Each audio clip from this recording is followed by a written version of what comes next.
là, le parcours il est vraiment de taille, il est vraiment difficile. C'est vraiment les costauds vont être à l'avant, très tôt, dès que ça va entrer dans le duo. Donc je pense que c'est une course de costaud et il n'y a pas de stratégie vraiment définie, puisque ce sont les gens qui vont parler. Donc je pense que c'est le meilleur qui va gagner, quoi. C'est celui qui a envie de monter, de faire des cols hors normes qui va remporter. Ça va être très très mental, il faut avoir le physique et surtout le mental. Donc je pense qu'il faudrait être bien dans sa tête. Non, je n'ai pas la lourde de tâche, c'est-à-dire que je suis un peu dans l'investigation pour le parcours avec l'organisatrice et l'équipe de l'éco-co-organisateur et la ville de Baïf qui est encore support parce que la course se déroule à Baïf. Et c'est une très belle compétition, je dirais, l'une des compétitions les mieux payées depuis le début de saison. Je pense qu'il y a de quoi quand même dire que c'est une très belle compétition et je félicite l'organisatrice qui a eu le courage d'organiser cette course et le support de la ville de Baïf quand même, qui a un support parce que la ville de Baïf, il y a toute la partie logistique, la partie sécurité avec la police municipale de cette compétition. Et je dirais qu'après le Denis Manette, le 6 jours du Crédit Agricole et le Grand Prix de la Banane, le Grand Prix des Dombrés, c'est une course de un jour, mais une course bien dotée en prix. Et là, il faut le répéter, c'est une course très très primée. Et bon, malheureusement, il n'y a pas beaucoup de participants, mais je pense que les coureurs absents auront beaucoup de regrets.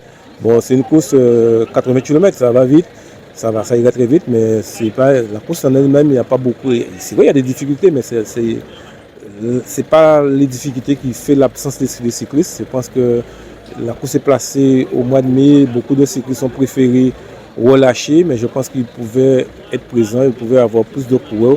Notamment, je regrette l'absence des jeunes de U23 et U19 qui sont absents de cette compétition.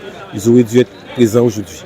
Bon, ça tombe après, mais bon, je pense qu'avec l'organisateur, c'est une course qu'on va pérenniser, on va maintenir. Je pense qu'on va essayer de la déplacer. L'organisatrice en elle-même veut organiser une course féminine la veille et une course senior le lendemain.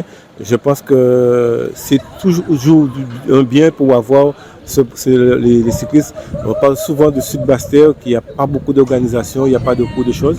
Mais cette année-ci, il y a l'autre cycliste qui arrive aussi à Saint-Louis, un lieu mythique que les gens vont découvrir. Et personnellement, je ne connaissais pas Saint-Louis. Je suis venu à 2 reprises, une fois pour voir l'emplacement.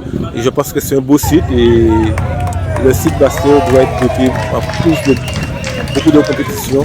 Il y aura aussi bientôt le championnat ultramarin et championnat de France.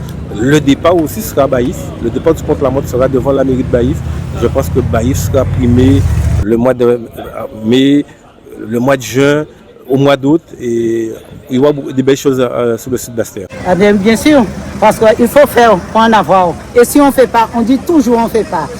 Il faut y aller. Il faut aller à l'œuvre, comme on dit. En tout cas, le Grand Prix de Dombré, on peut dire que les gens attendaient ce moment-là. Ah ben oui, je me suis sacrifié jusqu'au bout, jusqu'au dernier moment. Il fallait le faire. Ouais. Et j'ai toujours dit à Théobald, monsieur Théobald, je le fais. Et aujourd'hui je le fais. Ouais, avec mes forces. Avec les petits moyens, mais oui, avec les forces et avec tous les partenaires de Baïf, de Saint-Robert, de Capestor qui m'ont aidé, de Cadet, surtout les gens de Cadet, avec les gens de Baïf. Oui, Baïf est en avant. Il faut que Baïf reste en avant.